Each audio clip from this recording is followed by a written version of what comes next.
الحمد للہ رب العالمین والعاقبۃ للمتقین والصلاة والسلام علی سید الانبیاء والمرسلین قال اللہ تعالی وتبارک فی القرآن المجید والفرقان الحمید بسم اللہ الرحمن الرحیم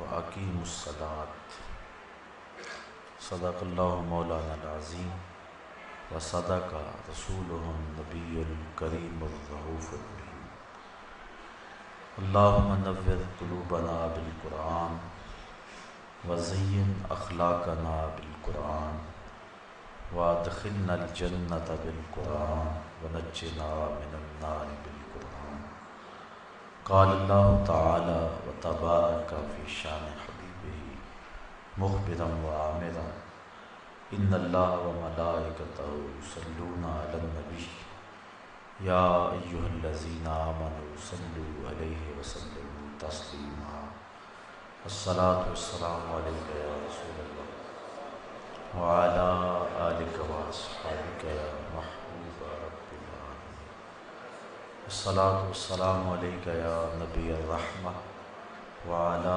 آلک واصحابک یا رسول الملاحمہ ز مہجوری برآمد جان عالم تراحم یا نبی اللہ تراحم نا آخر رحمت للعالمین ز محرومہ چرا فارغ نشین برو آور سرز برد یمانی کہ روئے تست صبح زندگانی عدیم طائف نالین پاکن شراک از رشتہ جہائے ماکن چے باشد گر کنی سوئے نگاہے ہمیشہ گر نہ باشد گاہے گاہے نگاہ یا رسول اللہ نگاہ یا حبیب اللہ نگاہ پیا پہ گر نہ باشد گاہے گاہے نگاہ یا رسول اللہ نگاہ صد ہزاراں جبریل اندر بشر بہر حق سوئے غریباں یک نظر یا رسول اللہ انظر حالنا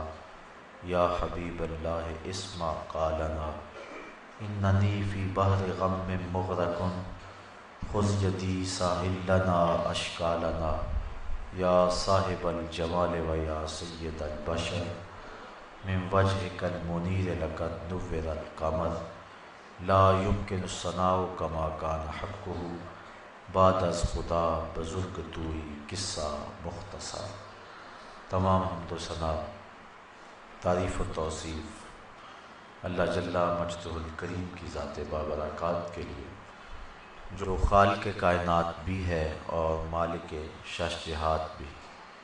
اللہ جل وعلا کی حمد و ثنا کے بعد حضور نبی اکرم شفیع امم رسول محتشم نبی مکرم اللہ کے پیارے امت کے سہارے رب کے محبوب دانائے غیوب مالک رقاب امم فخر عرب و عجم والی کون و مکان سیاہ لا مکان سید انس و جان سرور لالا رخاں نیر تاباں سر نشین مہوشاں ماہ خوباں شہنشاہ حسینہ تتمہ دوراں سر خیل زہرہ جمالہ جلوہ صبح ازل نور ذات لم یزل باعث تکوین عالم فخر آدم و بنی آدم نیر بطحا رازدار ما اوہا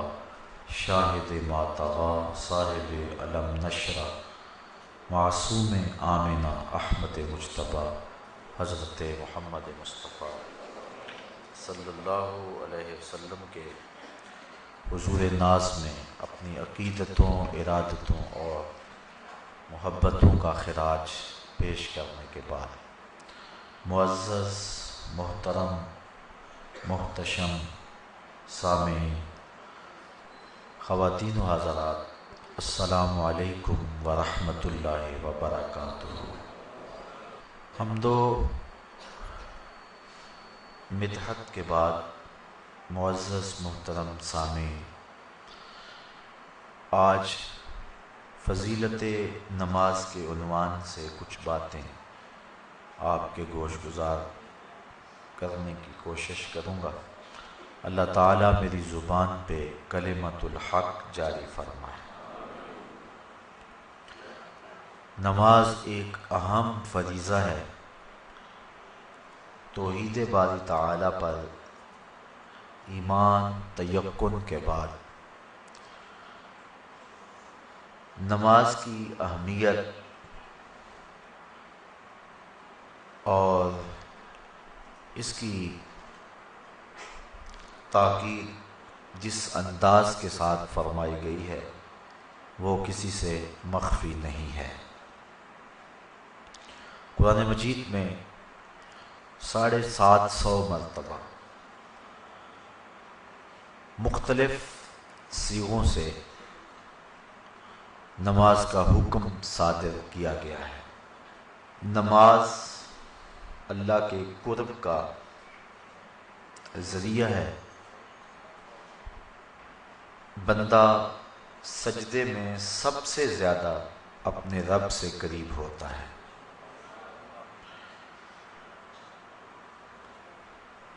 انسان اشرف المخلوقات ہے۔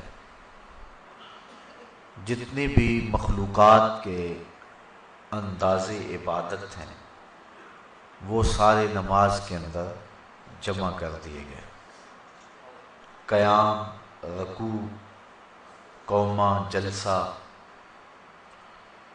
سارا کچھ نماز کے اندر جمع کر دیا گیا۔ بلکہ ایک روایت میں آتا ہے کہ جب کوئی شخص نماز پڑھنے کے لیے کھڑا ہوتا ہے تو فرشتوں کی 10 صفیں ہیں جو تعجب اور رشک کرتی۔ صاحب قوت القلوب شیخ ابو طالب مکی نے اس کا مفصل تذکرہ فرمایا ہے کہ کچھ فرشتے قیام میں ہیں، کچھ فرشتے قعود میں ہیں، کچھ فرشتے رکوع میں ہیں، کچھ فرشتے سجدے میں ہیں۔ کچھ تسبیح کر رہے ہیں، کچھ تہلیل کر رہے ہیں، کچھ استغفار طلب کر رہے ہیں، کچھ ثنا کرتے ہیں، کچھ درود پڑھتے ہیں اور کچھ دعا مانگ رہے ہیں۔ جو رکوع کرتا ہے وہ ہمیشہ رکوع میں ہے، سجدہ اس کا مقصود نہیں ہے۔ جو قیام میں ہے وہ قیامت تک قیام میں ہی رہے گا۔ جو تسبیح کر رہا ہے اس کا وظیفہ تسبیح ہی ہے۔ جو ثنا میں لگا ہے وہ ثنا کو ہی ساری زندگی قیامت تک اپنائے رکھے گا۔ جو استغفار طلب کر رہا ہے وہ استغفار میں ہی ہے۔ لیکن جب انسان نماز کے لیے کھڑے ہوتے ہیں تو یہ 10 صفیں جو فرشتوں کی ہیں یہ انسان پہ رشک کرتی ہیں، اس اعتبار کے کہ جو قیام میں ہے وہ کہتے ہیں کہ میری نماز میں تو صرف قیام ہے، لیکن یہ انسان کتنا خوش نصیب ہے کہ اس کی نماز میں قیام بھی ہے، رکوع بھی ہے، سجدہ بھی ہے، قعود بھی ہے۔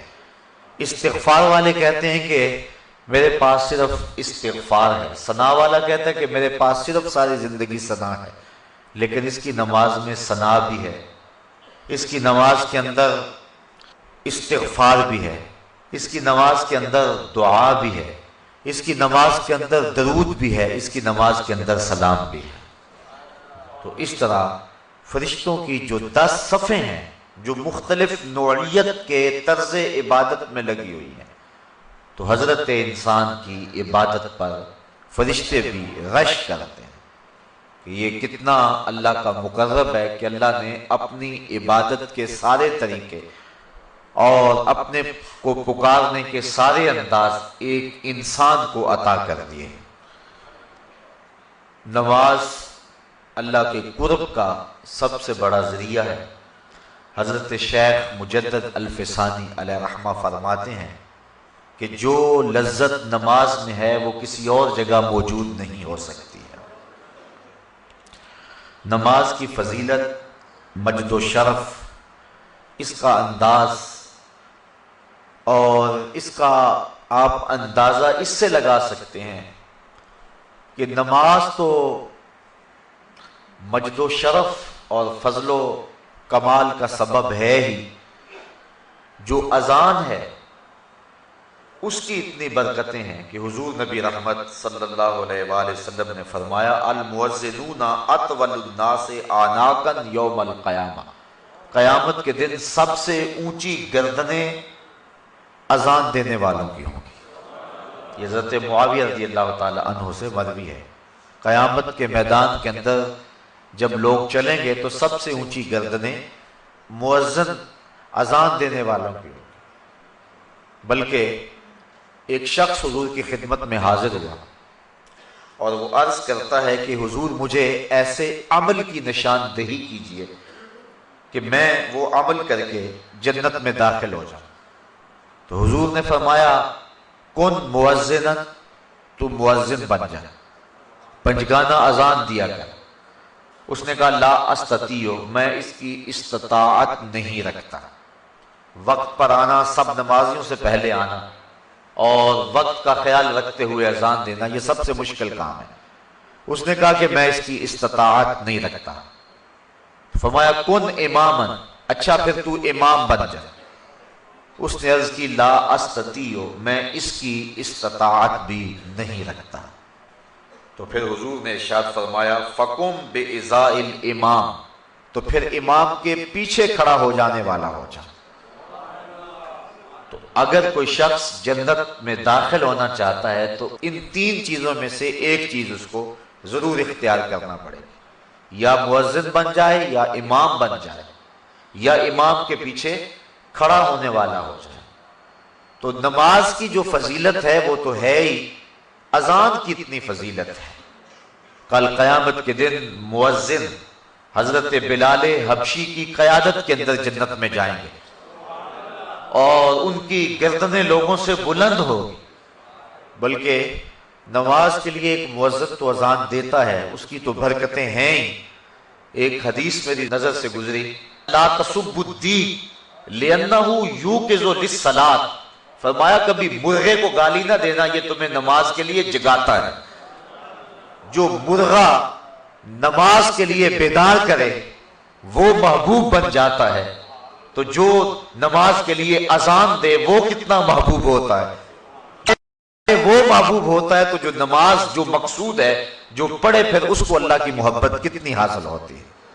بلکہ جب کوئی شخص ندا دیتا ہے، حدیث شریف میں لفظ ہیں، حضرت ابو ہریرہ رضی اللہ تعالی عنہ سے مروی ہے، جو شخص ندا دے اور پھر جو اس کا جواب دے۔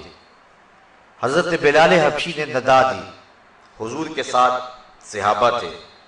جب حضرت بلال حبشی خاموش ہوئے تو حضور نے ارشاد فرمایا من قال مثل ھذا یقینا دخل الجنہ، جس نے یقین کے ساتھ جو بلال نے کہا ہے وہ جواب میں کہے، یعنی اذان کا جو جواب دے دے، فرمایا جو یقین کے ساتھ اذان کا جواب دے دے، فرمایا وہ سیدھا جنت میں جائے گا۔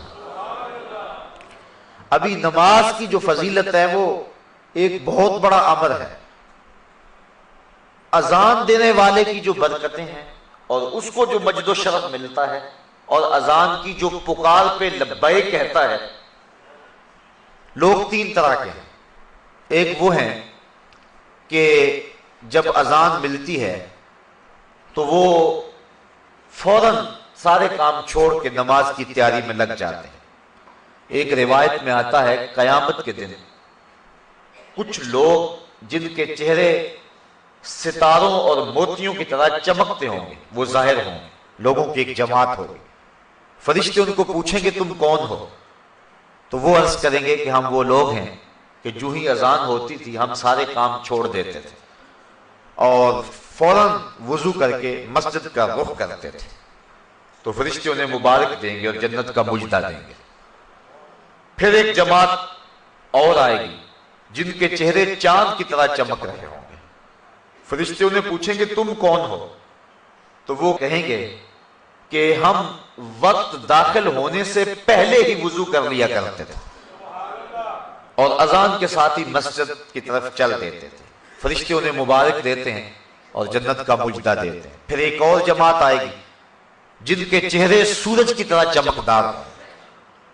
فرشتے پوچھیں کہ تم کون ہو؟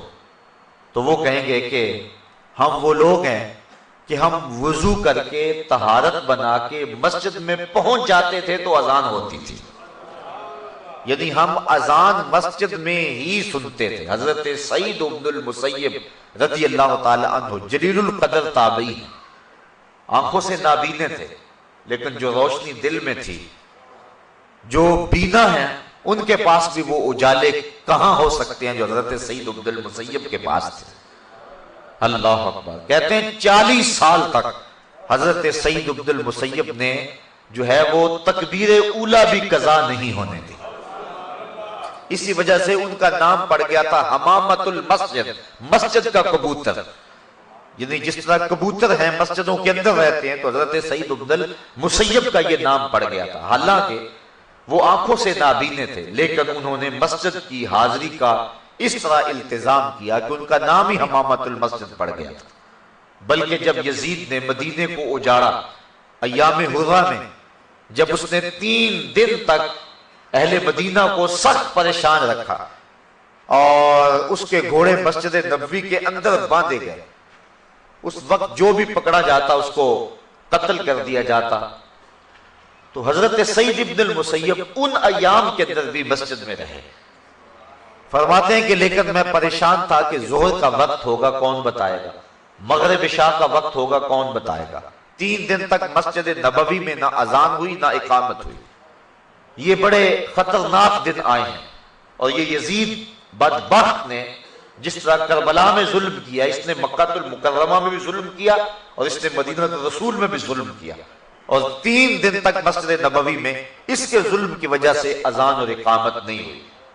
حضرت سعید بن المسیب آنکھوں سے نابینے تھے، اور جب بھی کوئی یزید کے فوجی آتے تو نابینا سمجھ کے چھوڑ جاتے۔ فرماتے ہیں میں پریشان تھا کہ مجھے نمازوں کے وقت کا کون بتائے گا۔ اس مشکل وقت میں انہیں یہ پریشانی لاحق تھی کہ کہیں نماز کا وقت نہ گزر جائے۔ تو کہتے میں حضور کے روضے کے پاس بیٹھا تھا، فلم ازل اسمع الاذان والاقامت من قبل رسول اللہ صلی اللہ علیہ وسلم۔ میں جب بھی پھر نماز کا وقت آیا گنبد خضرا سے اذان کی آواز بھی آئی اور اقامت کی آواز بھی آئی۔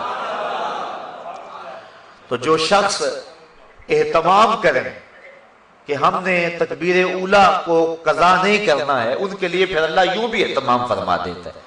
ان حالات میں بھی ان کی تکبیر اولا قضا نہیں ہوئی اور 3 دن تک گنبد خضرا کے مکین کے ساتھ مل کے نمازیں پڑھتے رہے۔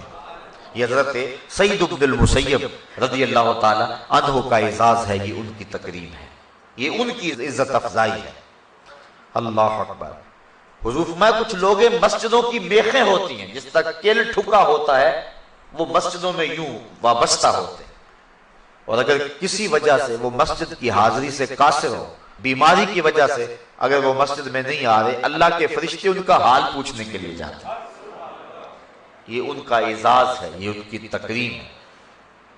بلکہ فرمایا سبعۃ یظلھم اللہ تعالی فی ظلہ یوم لا ظل الا ظلہ، امام عادل وشاب نشأ فی عبادۃ اللہ ورجل قلبہ معلق بالمساجد ورجل دعته امرأة ذات منصب وجمال فقال انی اخاف اللہ ورجلان تحابا فی اللہ اجتمع علیہ وتفرقا الیہ ورجل تصدق بصدقة فأخفاها حتى لا تعلم شماله ما تنفق يمينه ورجل ذكر الله خاليا ففاضت عيناه۔ فرمایا 7 اشخاص ایسے ہیں قیامت کے دن جب کوئی سایہ نہیں ہوگا، اللہ ان 7 کو اپنے عرش کا ٹھنڈا سایہ عطا فرمائے گا۔ ان میں سے جو تیسرا شخص بیان فرمایا، حدیث طویل ہے، ورجل قلبه معلق بالمساجد، وہ آدمی جس کا دل مسجد کے ساتھ لگا ہوا ہے، اسے جب بھی ڈھونڈو مسجد میں ملے، مسجد کے ساتھ وابستہ ہے، مسجد کی تعمیر کے لیے، مسجد کی آبادی کے لیے، مسجد کی صفائی کے لیے، اس کا دل مسجد سے وابستہ ہے۔ حضور فرمایا کل قیامت کے دن جب کوئی سایہ نہیں ہوگا، اس شخص کو اللہ اپنے عرش کا ٹھنڈا سایہ نصیب فرما دے۔ اللہ اکبر۔ تو اذان، اقامت اور مسجد، یہ نماز سے متعلقہ چیزیں ہیں، اور اللہ تعالیٰ نے ان متعلق چیزوں پر بھی وہ برکتیں اور وہ شرف رکھا ہے کہ انسان کی نجات کی یہ چیزیں ضمانت ہیں۔ تو پھر جو نماز ہے، نفس نماز، پھر اس کی کیفیت کیا ہو؟ بلکہ ایک حدیث میں آتا ہے اذا صُبِّبَ بِالصَّلَاةِ فُتِحَتْ أَبْوَابُ السَّمَاءِ وَاسْتُجِيبَتْ الدُّعَاء۔ جب اقامت ہوتی ہے تو اللہ آسمان کے دروازے کھول دیتا ہے، اور یہ جو اقامت کا وقت ہوتا ہے، اس وقت جو دعا مانگو اللہ وہ دعا پوری فرما دیتا ہے۔ اور حضرت انس رضی اللہ تعالی عنہ سے روایت ہے کہ اقامت اور اذان کے درمیان کا جو وقفہ ہوتا ہے، اس وقفے میں جو بھی دعا مانگی جائے اللہ تعالیٰ اس دعا کو قبول فرماتا ہے، رد نہیں کرتا۔ بلکہ حضور نے ارشاد فرمایا کہ اس وقت اللہ سے دعا مانگ لیا کرو۔ صحابہ نے عرض کی حضور پھر کون سی دعا مانگے؟ اس وقت، اس اہم وقت میں ہم اللہ سے کون سی دعا مانگے؟ حضور نے فرمایا صلی اللہ العافیت فی الدنیا والآخرہ، اللہ سے دنیا اور آخرت دونوں جہاں کی بہتری اور عافیت طلب کر لیا کرو۔ یعنی دنیا بھی ٹھیک ہو جائے، آخرت بھی ٹھیک ہو جائے۔ مومن دونوں جہانوں کا طلبگار ہے۔ ایک صحابی کو دیکھا سخت کمزور ہے، فرمایا تمہاری یہ حالت کیا ہوئی؟ عرض کی حضور میں نے اللہ سے دعا مانگی کہ جو دکھ تکلیفیں میرے مقدر کی ہیں وہ آخرت میں نہ آئیں، دنیا پہ ہی آ جائیں، اور میں دنیا پہ سارے دکھ اور عذاب اور مصیبتیں جھیل لوں تاکہ میری آخرت صاف ہو جائے۔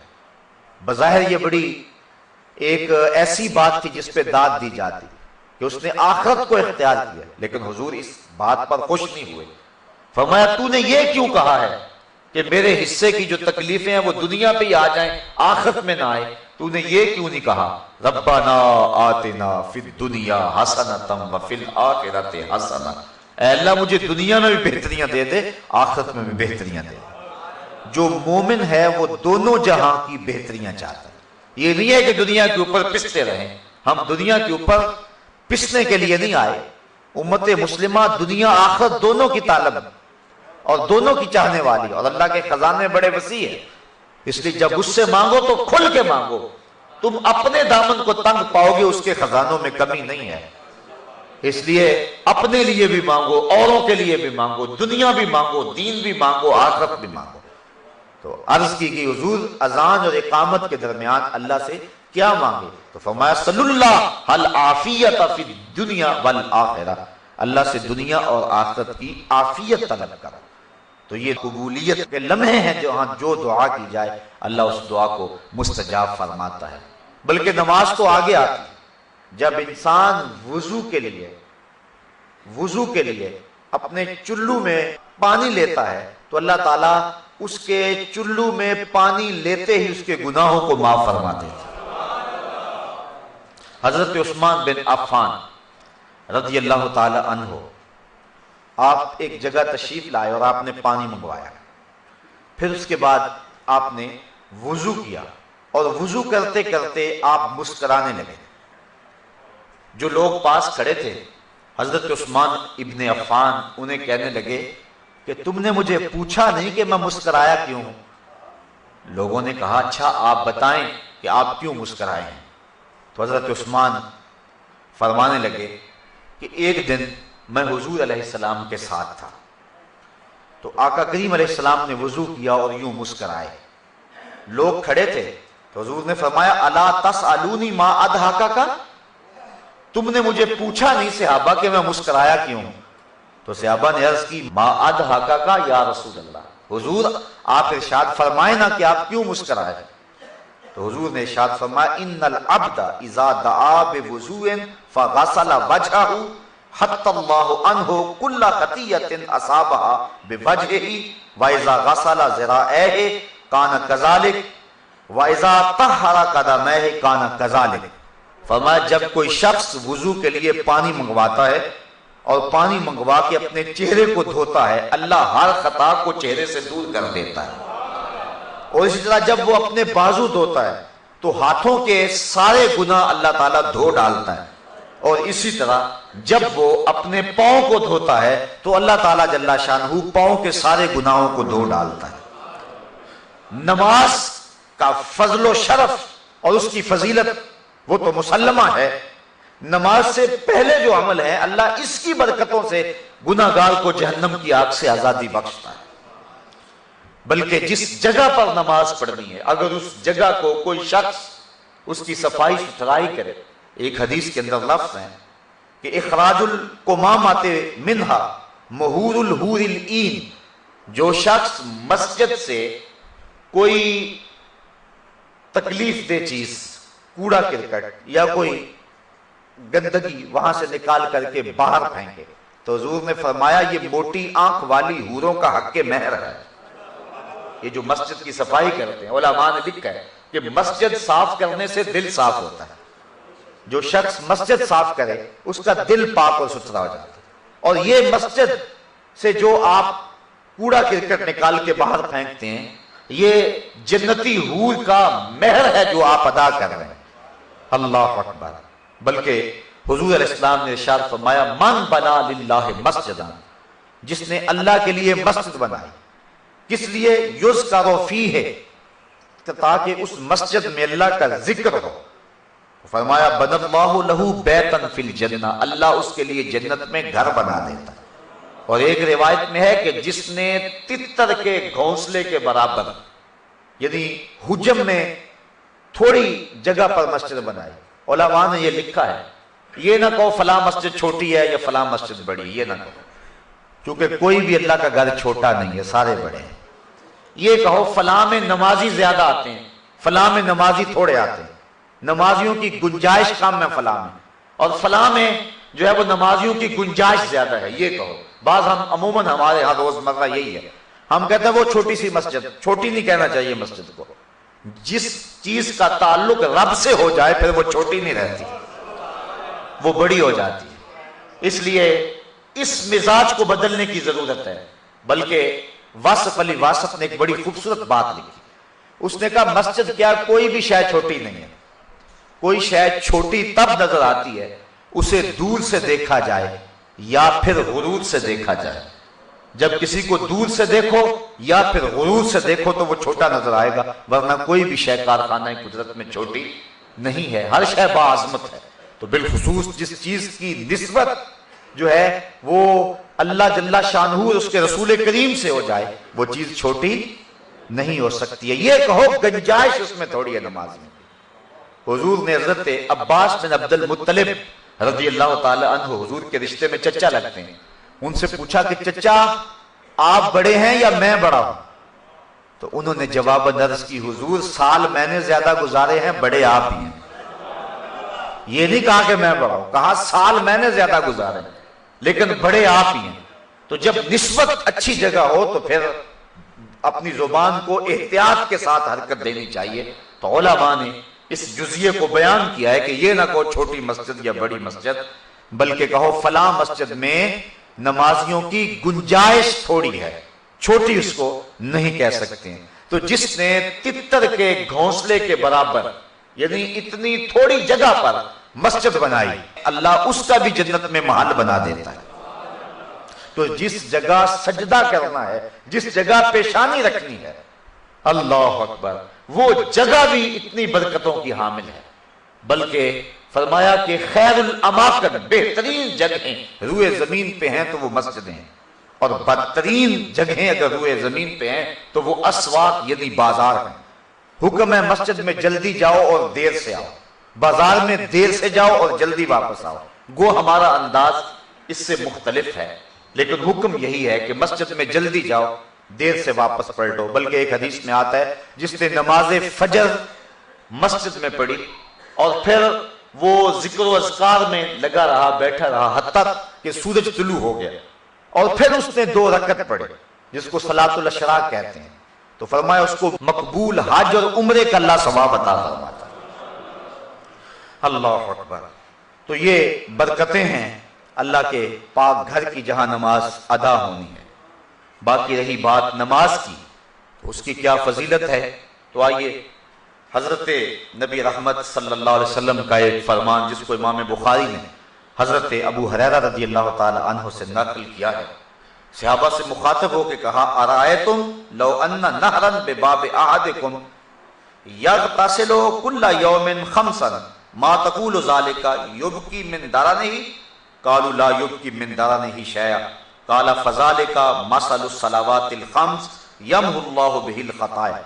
فرمایا صحابہ ایک بات تو بتاؤ، اگر کسی شخص کے دروازے کے سامنے سے کوئی نہر گزرتی ہو اور وہ دن میں 5 مرتبہ اس نہر میں غسل کرے، مجھے بتاؤ کیا اس کے بدن پر کوئی میل کچیل باقی رہے گی؟ صحابہ نے عرض کی حضور اس کے بدن پر کوئی میل باقی نہیں رہے گی۔ فرمایا یہی 5 نمازوں کی مثال ہے، جو شخص پنجگانہ نماز پڑھتا ہے اس کے بدن پر گناہوں کا کوئی میل باقی نہیں رہتا۔ اللہ تعالیٰ گناہوں کو دھو دیتا ہے جس شخص نے پنجگانہ نماز کا مزاج بنا لیا۔ صحابہ فرماتے ہیں، اور یہ بھی حضرت امام بخاری نے حضرت عبداللہ رضی اللہ تعالیٰ عنہ سے روایت نقل کی ہے کہ حضور سے سوال کیا گیا ای العمل احب الی اللہ، حضور سب سے زیادہ اللہ کو محبوب عمل کون سا ہے، یعنی کون سا وہ عمل ہے جو اللہ کو سب سے زیادہ محبوب ہے؟ قال الصلاۃ علی وقتہا، فرمایا وقت پہ نماز پڑھنا۔ اولاد بنی آدم کے جتنے بھی اعمال ہیں اچھے نیک صالح اعمال، ان میں سے اللہ کو سب سے زیادہ محبوب عمل جو ہے وہ وقت پہ نماز پڑھنا ہے۔ ثم ایو، صحابہ نے عرض کی حضور پھر اس کے بعد؟ قالا ثم بر الوالدین، پھر والدین کے ساتھ حسن سلوک کرنا۔ نماز کے بعد سب سے زیادہ اہمیت والدین کے ساتھ حسن سلوک کی ہے۔ آج کل من جملہ قباحتوں میں یہ قباحت بہت زیادہ پائی جا رہی ہے کہ لوگ اپنے والدین کی تعظیم نہیں کرتے، ان کی تذلیل کرتے ہیں۔ حضور نبی رحمت صلی اللہ علیہ وسلم کی خدمت میں ایک شخص حاضر ہوا اور اس نے عرض کی کہ حضور میرا بیٹا اپنی چیزوں کو مجھے ہاتھ نہیں لگانے دیتا۔ تو حضور علیہ السلام نے اس کے بیٹے کو بلایا، پوچھا، اس نے عرض کی حضور اس کو پتہ نہیں ہے تو یہ میری چیزیں خراب کر دیتا ہے۔ امام طبرانی نے موجب میں یہ روایت بیان کی، حضور کی آنکھوں میں آنسو آ گئے اور حضور فرمایا ایک وقت وہ تھا کہ اس کی چیزیں تو خراب کرتا تھا، اس نے تو نہیں کہا تھا کہ یہ میری چیزیں خراب کرتا اور میں ہاتھ نہیں لگانے دوں گا۔ پھر حضور نے وہ تاریخ ساز جملہ ارشاد فرمایا انتا و مالک لابیک، فرمایا تو بھی اور تیرا مال بھی تیرے باپ کا ہے، یعنی باپ جس طرح چاہے تصرف کر سکتا ہے تو اس کو روک نہیں سکتا ہے۔ تو والدین کی نافرمانی اللہ کی رحمتوں سے انسان کو محروم کر دیتی ہے، اور والدین کی فرما برداری اللہ کی رحمتوں کا حقدار بناتی ہے۔ ایک حدیث میں آتا ہے کہ 4 اشخاص ایسے ہیں کہ جب قیامت کا دن ہوگا تو جنت میں جانے سے انہیں کوئی شے بھی رکاوٹ نہیں ہوگی۔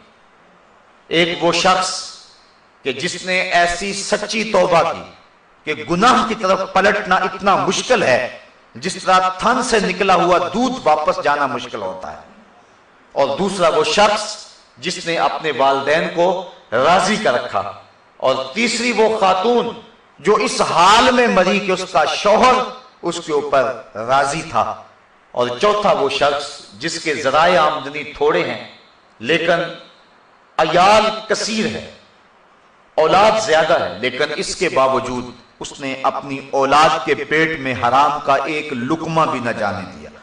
تو فرمایا کل قیامت کے دن کوئی چیز اس کو جنت میں جانے سے نہیں روک سکے گی۔ تو والدین کی فرما برداری کرنا یہ نماز کے بعد اہم فریضہ ہے۔ والدین مبتلا ہیں تکلیف میں اور بندہ کہتا ہے کہ میں جہاد پہ جاؤں، حضور نے اس کی حوصلہ شکنی فرمائی، اور وہ بخاری شریف کی روایت ہے۔ ایک شخص نے اذن جہاد طلب کیا تو فرمایا احی والداک، کیا تیرے والدین زندہ ہیں؟ قالا نعم، عرض کی ہاں حضور میرے والدین زندہ ہیں۔ قالا ففیہما فجاہد، کہا جا ان کی خدمت کر، یہی تیرا جہاد ہے۔ والدین فالغ زدہ اور بیٹا تبلیغی چلا کاٹنے گیا ہو، اسلام تو اس کی حوصلہ افزائی نہیں کرتا۔ ماں باپ کو ضرورت ہو اور بیٹا پیر کی چوکھٹ پہ جا کے بیٹھا ہو، اسلام تو اس کی حوصلہ افزائی نہیں کرتا۔ ہمارے سامنے حضرت اویس کرنی کی مثال موجود ہے۔ حضور قمیص کے بٹن کھول کھول کے لمبے سانس لیا کرتے تھے اور فرماتے مجھے یمن سے یار کی خوشبو آتی ہے۔ کسی نے کہا حضور وہ کون ہے جو آپ کو ملنے بھی نہیں آیا؟ لوگ کہاں کہاں سے آگے، یمن تو دور بھی نہیں ہے، تو وہ ملنے بھی نہیں آیا آپ کو؟ تو فرمایا اس کی بوڑھی اور نابینا ماں ہے جس کی خدمت اسے میرے حضور آنے سے روکے ہوئے، بلکہ فرمایا کوئی اویس کو ملے اور میرا سلام دے اور اس کو کہے کہ میری امت کی بخشش کی دعا کرے۔ حضرت عمر فاروق اور حضرت علی المرتضیٰ دونوں گئے، حضور کا سلام پیش کیا۔ حضرت اویس کرنی نے جب سنا تو آنکھوں میں آنسو ڈال آئے اور بار بار کہتے تھے بتاؤ حضور کے لبوں پہ میرا نام کیسے آیا تھا، کیسے کہا تھا اویس کو سلام دینا؟ جب محبتوں کے امجتے ہوئے یہ جذبے دیکھے، کہا اتنا پیار حضور سے تو ملنے کیوں نہیں آیا؟ جب یہ بات کہی تو حضرت اویس نے رخ کو بدلا، کہا تم نے میرے رسول کو دیکھا ہے؟ کہا ہاں ہم تو شام سویرے رہتے ہی خدمت میں تھے۔ کہا پھر بتاؤ حضور کے ابرو جڑے ہوئے تھے یا کھلے ہوئے تھے؟ اب یہ حیرت زدہ ہو گئے۔ کہا مجھ سے پوچھ لو جس نے نہیں دیکھا، کوئی دور سے دیکھتا تو جڑے ہوئے نظر آتے، قریب آ کے دیکھتا تو کھلے ہوئے نظر آتے۔ تو معلوم یہ ہوا کہ جو ماں باپ کی خدمت میں رہا وہ حضور کی صحبت سے بھی محروم نہیں رہا، حضور کے قرب کی دولت سے بھی وہ مالا مال رہا ہے۔ حضرت بایزید بستامی کہتے ہیں کہ میں نے اپنی ماں کے آگے ہاتھ جوڑے، میں نے کہا امی تیرے حق ادا کروں یا کہ اللہ کے حق ادا کروں؟ اپنے حق معاف کر دے، میں اللہ کو منا لیتا ہوں۔ ماں نے کہا جاؤ بیٹا۔ 12 سال جنگلوں میں گھومتے رہے۔ ایک دن گستام کے قریب سے گزر رہے تھے، دل میں خیال آیا جاتے جاتے ماں کو سلام کر جاؤں۔ دروازے کو دستک دینے لگا، رات کا موقع تھا۔ خیال آیا کہ ساری زندگی ماں کو سکھ نہیں دیا، دکھ بھی کیوں دوں؟ ماں سوئی ہوگی، میرے لیے اٹھے گی؟ دروازے کے ساتھ لگ کے کھڑے ہو گئے۔ سردیوں کی لمبی رات تھی، ساری رات بیت گئی۔ جب سحری کا وقت ہوا، اندر سے جو نالی آتی تھی وہاں سے پانی آیا، سمجھ گئے میری ماں سحری کے لیے اور تہجد کے لیے بیدار ہوئی اور یہ اس کے وضو کا پانی ہے۔ دروازے کو دستک دی، اندر سے آواز آئی بیٹا بایزید ٹھہرو میں آتی ہوں۔ مائیں تو بیٹوں کے دستک کے انداز سے جانتی ہوتی ہیں یہ کون سا بیٹا دستک دے رہا ہے، یہ ماں کا پیار ہے۔ ماں نے دروازہ کھولا۔ حضرت بایزید بستامی کہتے ہیں کہ پھٹے ہوئے کپڑے، پیوند لگے ہوئے اور بکھری ہوئی حالت۔ ماں نے جب دیکھا تو آنکھوں میں آنسو مڈائے۔ 12 سال کے بعد بیٹے کو دیکھا تھا۔ ماں نے جب دیکھا تو ہاتھ اٹھا لیے، کہا مالک میرا بیٹا بایزید تیری طلب میں نکلا تھا، تو نے ابھی تک اسے اپنا قرب نہیں دیا۔ یہ جملے تھے ماں کی زبان پر۔ حضرت بایزید کہتے ہیں 12 سال کی ریاستوں سے مجھے جو کچھ نہیں ملا تھا ان جملوں سے مل گیا۔ میں نے کہا مالک میں تجھے کہاں ڈھونڈ رہا ہوں، تو ماں کی دعاؤں میں ہے۔ تو اگر والدین ناراض ہیں تو عبادت نہیں ہے۔ اور ایک روایت میں آتا ہے جس نے والدین کو تنگ کیا اور اس کے والدین ناراض تھے، قیامت کے دن وہ جنت کی خوشبو بھی نہیں پائے گا، اور جنت کی خوشبو 500 سال کی مسافت سے آنا شروع ہو جائے گی، لیکن وہ جنت کی خوشبو بھی نہیں پائے گا جس کے والدین اس پہ راضی نہیں ہیں۔ تو فرمایا پہلی چیز کیا؟ اللہ کو جو محبوب ترین عمل ہے وہ وقت پہ نماز پڑھنا ہے۔ دوسرا محبوب عمل بر الوالدین، والدین کے ساتھ حسن سلوک کرنا۔ صحابہ نے عرض کی ثم ایو حضور پھر کون سا عمل ہے؟ قال الجہاد فی سبیل اللہ، کہا اللہ کے راستے کے اندر جہاد کرنا۔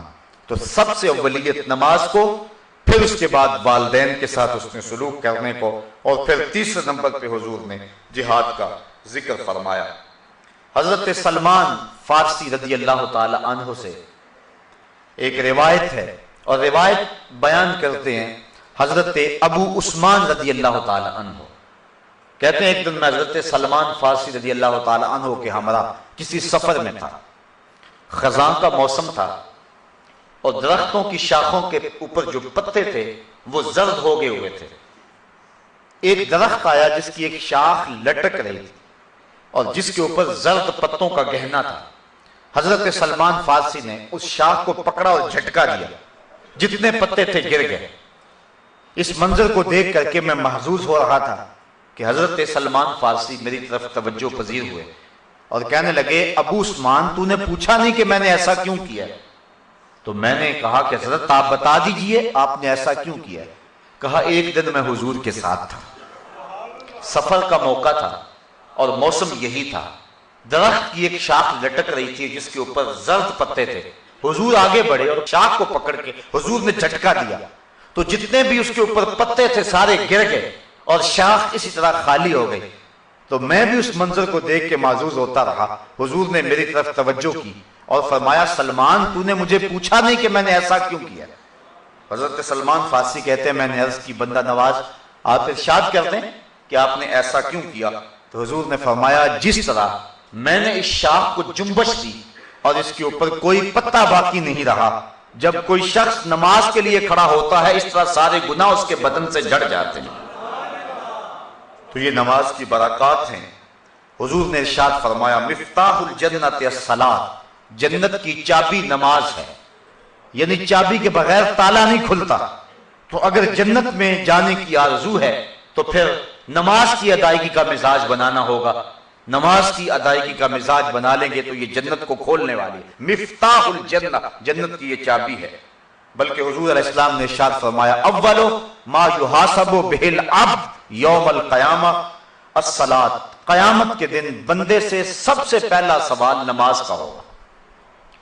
اگر پہلے سوال کے اندر ہی انسان بے بس ہو گیا تو باقی معاملے تو خراب ہو گئے، اور جس نے اس کے جواب کے اندر آسانی پائی اس کے باقی معاملے بھی اللہ ٹھیک فرما دے گا۔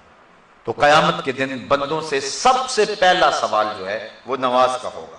اور میرے اور آپ کے آقا و مولا نے فرمایا حبب الیہ من دنیاکم ثلاث، لوگوں تمہاری دنیا سے مجھے صرف 3 چیزیں پسند ہیں، الطیب والنساء وجعلت قرۃ عینی فی الصلاۃ، خوشبو، منکوحہ عورتیں اور میری آنکھوں کی ٹھنڈک نماز میں رکھی گئی ہے۔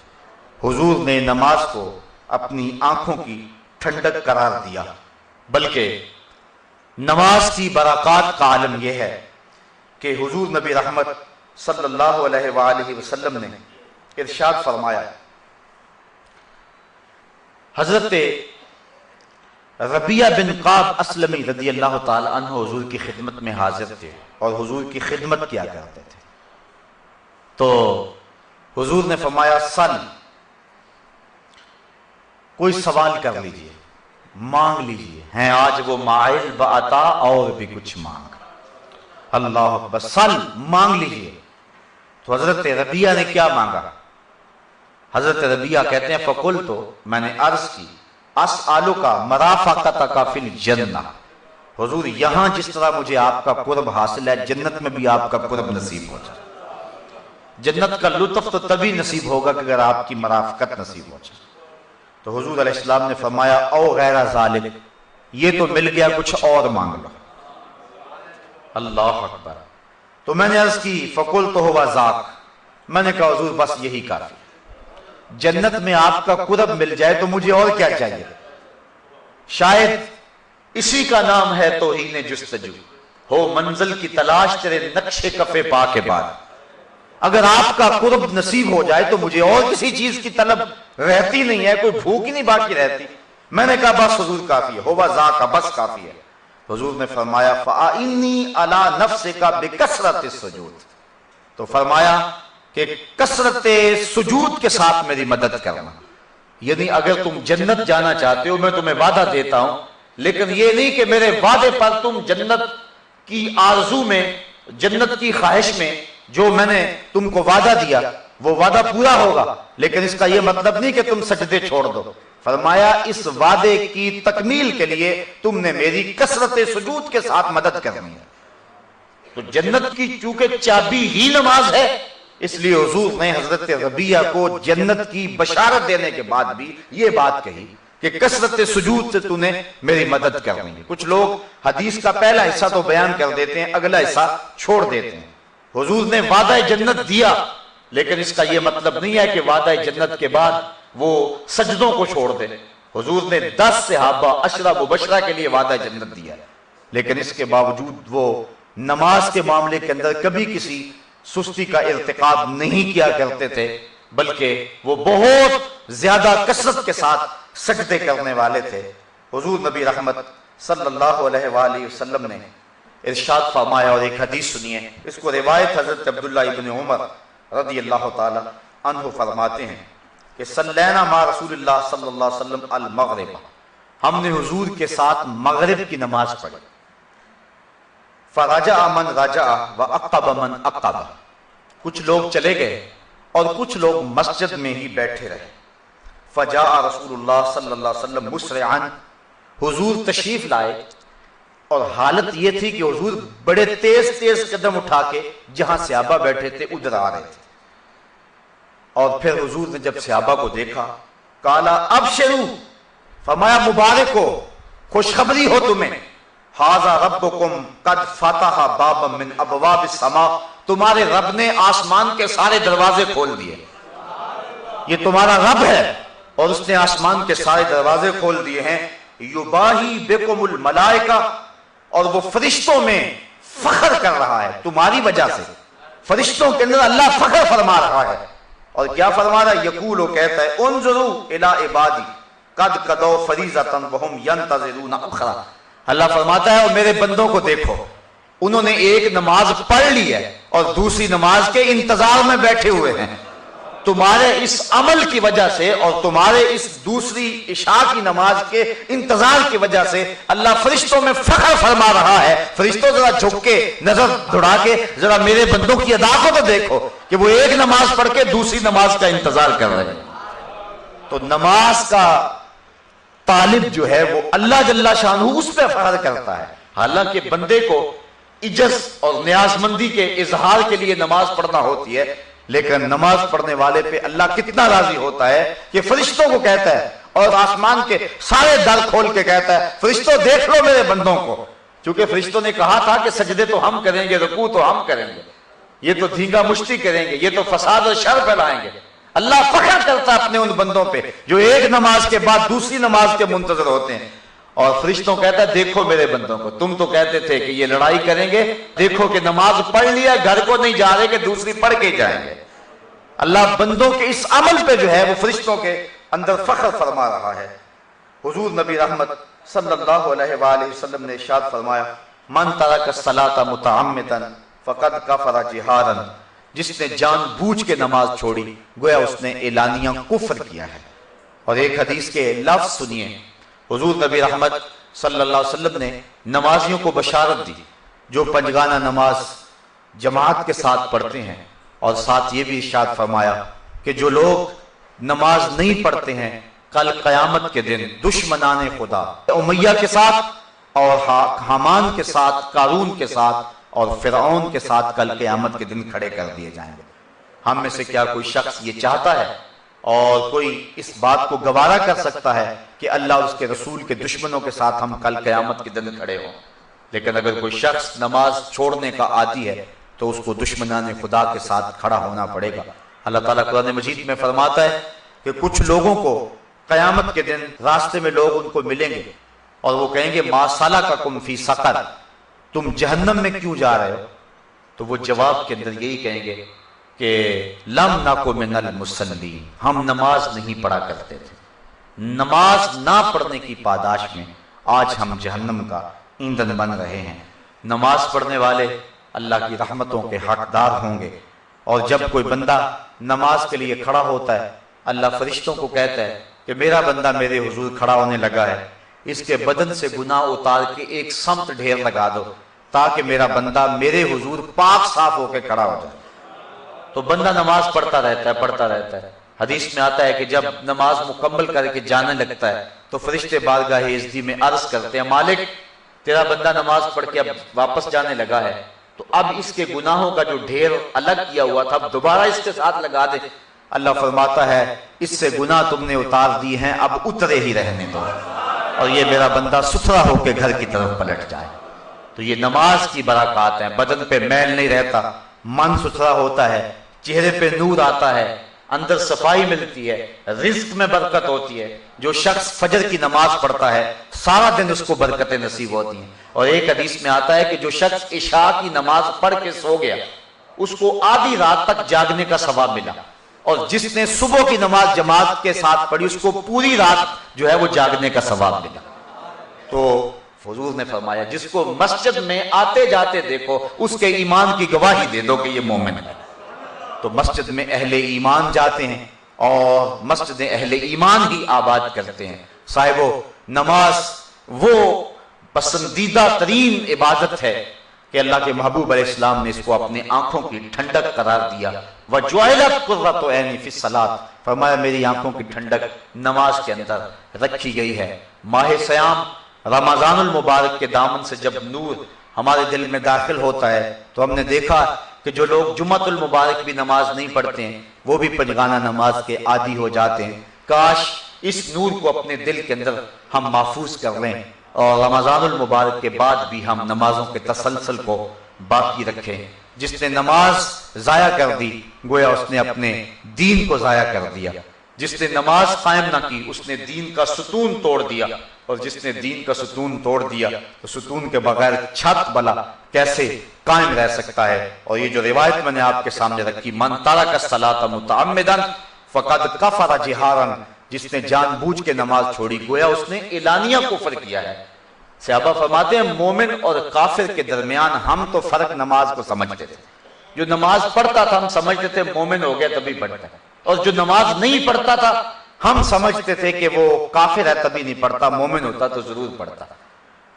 امام شافعی اور دیگر ائمہ کا فتویٰ یہ ہے کہ بے نمازی کو قتل کر دیا جائے، لیکن ہمارے امام حضرت امام اعظم ابو حنیفہ فرماتے ہیں نہیں، بے نمازی کو قتل نہ کیا جائے بلکہ اس کو حاکم وقت قید کر دے یہاں تک کہ وہ توبہ کرے اور نماز کا وعدہ کرے تو پھر اس کو چھوڑا جائے۔ حضرت غوث اعظم شیخ عبد القادر جیلانی علیہ رحمہ فرماتے ہیں کہ بے نمازی کو مسلمانوں کے قبرستان میں دفن نہ کرو۔ حضرت سلطان باہو فرماتے ہیں کہ بے نمازی سے خنزیر بھی پناہ مانگتا ہے۔ شیخ سعدی فرماتے ہیں بے نمازی کو قرض نہ دو، جو اللہ کا قرض ادا نہیں کرتا تمہارا قرض کیسے ادا کرے گا۔ تو یہ وعیدیں ہیں بے نمازی کے لیے، اور یہ خوشخبریاں تھیں احادیث کے ذخیرہ سے جو میں نے انتخاب کر کے آپ کے سامنے رکھی کہ اللہ نمازی کو کتنی برکتیں عطا فرماتا ہے اور اس کے اندر کتنے اجالے اور نور اترتے ہیں۔ اصل پتہ تو کل قیامت کے دن چلے گا، لیکن صاحبو جو دنیا کے اوپر نماز پڑھنے کا مزاج رکھتا ہے اللہ تعالیٰ جل شانہ آخرت کے اندر تو اس کو صلے دے گا ہی، اس کا دل طمانیت کے نور سے مالا مال ہو جاتا ہے۔ اور ذرا اظہار افسوس ہے ان لوگوں کے لیے کہ جو نماز نہیں پڑھتے ہیں۔ انسان اشرف المخلوقات ہے اور صبح لمبی تان کے سویا ہوتا ہے، ذرا غور تو کرے، صبح چڑیاں بھی اپنے گھونسلوں میں اللہ کا نام لے رہی ہوتی ہیں، اور حشرات الارض بھی اپنی بلوں سے سر نکال کے رب کا نام جپ رہے ہوتے ہیں۔ طوعاً و کرہاً کائنات کی کوئی چیز ایسی نہیں ہے جو رب کا نام نہ جپتی ہو۔ درخت، اشجار، کائنات کا ایک ایک ذرہ تمہارے رب کا نام جپنے والا ہے، تو جو اشرف المخلوقات ہے اس کا زیادہ حق ہے کہ وہ اپنے رب کے حضور بندگی کا سر جھکائے، لیکن یہ تکبر اور تمرد کے اندر آ کر کے اپنے رب کے حضور سجدے سے انکار کر دیتا ہے۔ علماء فرماتے ہیں کہ حضرت آدم علیہ السلام کو سجدہ کرنے سے انکار کیا تھا ابلیس نے، اللہ کو سجدہ کرنے سے انکار نہیں کیا تھا، اور وہ راندہ درگاہ ہو گیا۔ اور جو شخص 750 مرتبہ حکم کے باوجود اپنے رب کو سجدہ نہیں کرتا ہے اس کا پھر ٹھکانہ کیا ہوگا۔ شیطان نے تو حضرت آدم کو سجدہ نہیں کیا تھا، رب کو تو کرتا تھا، تو اللہ نے اس کو بھی راندہ درگاہ کر دیا، اور جو رب کو سجدہ نہیں کرتا ہے تو پھر اس کا ٹھکانہ کیا ہوگا۔ یہ سوچنے کی بات ہے اور بار بار سوچنے کی بات ہے۔ آج کی اس بابرکت محفل میں خواتین و حضرات یہ عزم کر کے اپنے دل میں جائیں کہ آج کے بعد نماز نہیں چھوڑیں گے۔ اللہ مجھے آپ کو اپنی رحمتوں اور کرم نوازیوں کا حصار دے۔ وآخر دعوانا ان الحمدللہ رب العالمین۔